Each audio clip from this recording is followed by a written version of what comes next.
Et pour ceux qui se demandent quand ils vont pouvoir reprendre l'avion cette fois, Élise Dangean, là aussi ça commence à bouger un peu puisque la compagnie EasyJet annonce la reprise de ses vols à partir du 15 juin.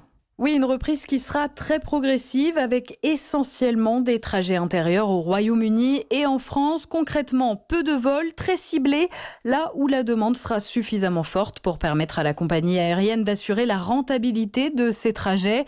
Le tout dans des conditions sanitaires assez strictes, désinfection améliorée des appareils, port du masque, interdiction de manger à bord. Une première étape avant un éventuel élargissement de l'offre EasyJet.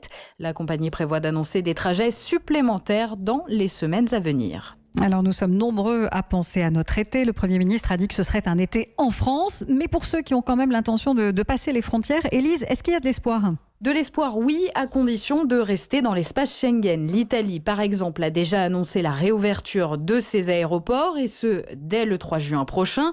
L'Espagne y travaille. Quant à la Grèce, elle compte rouvrir ses frontières sur liste. Au total, une vingtaine de pays seront autorisés à envoyer leurs ressortissants sur le sol grec. Là encore, on peut espérer que le poids de la France dans le tourisme grec joue en notre faveur. Alors évidemment, tout cela dépendra de l'évolution de l'épidémie, mais aussi de l'avis du gouvernement français qui, pour le moment, refuse de se prononcer sur la question. Verdict prévu autour du 15 juin prochain. À suivre donc les précisions d'Élise Dangean.